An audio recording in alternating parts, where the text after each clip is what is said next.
This is an item. In Teamcenter, items are the most commonly used objects that represent product parts. There are many different kinds of item types in Teamcenter, but you may need to create your own item type to represent a special kind of object. In this video, we will show you how to create your own custom item type and deploy it to a test Teamcenter server. But first, let's look at an item in Teamcenter. Under each item is an item master form that contains the item's properties information. Also under the item is the item revision. The item revision represents a version of the item. An item can contain many item revisions. Under the item revision is an item revision master form. It contains properties for the item revision. Now that we've taken a look at an item in Teamcenter, let's create our own custom item type in the Business Modeler IDE. Click BMIDE on the menu bar. Choose New Model Element. Select Item. Click Next. Type a name for the new item type. Type the name you want to display in the user interface for the item type.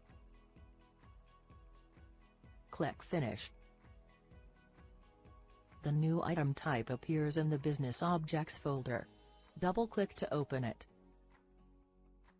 When you create a custom item type, the master form, revision, and revision master form are automatically created. Let's look for these business objects. Click the Find button.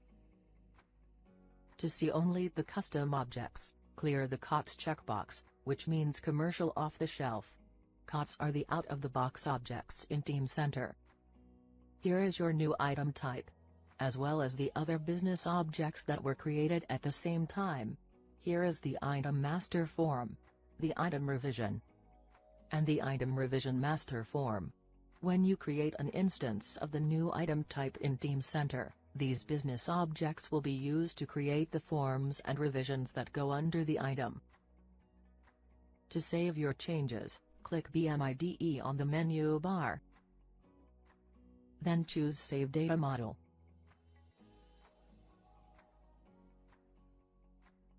Now deploy the new item type to a test server to verify its behavior. On the menu bar, choose BMIDE.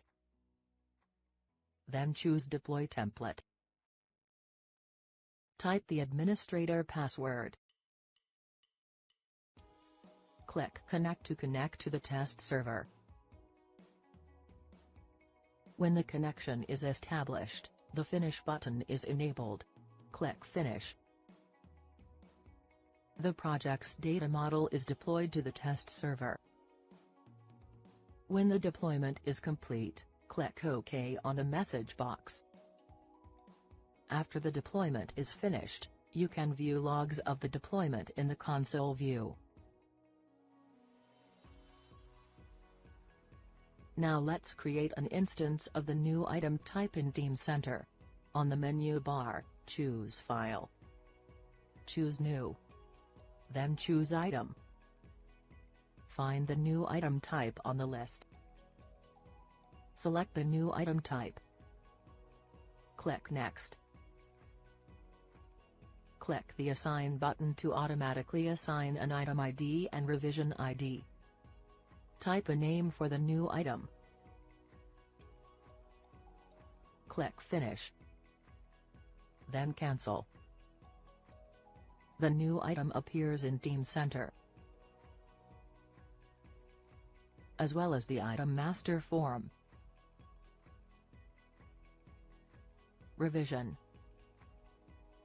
and revision master form. Now that you have learned how to create your own custom item type, watch other videos to learn how to create other kinds of custom data model definitions.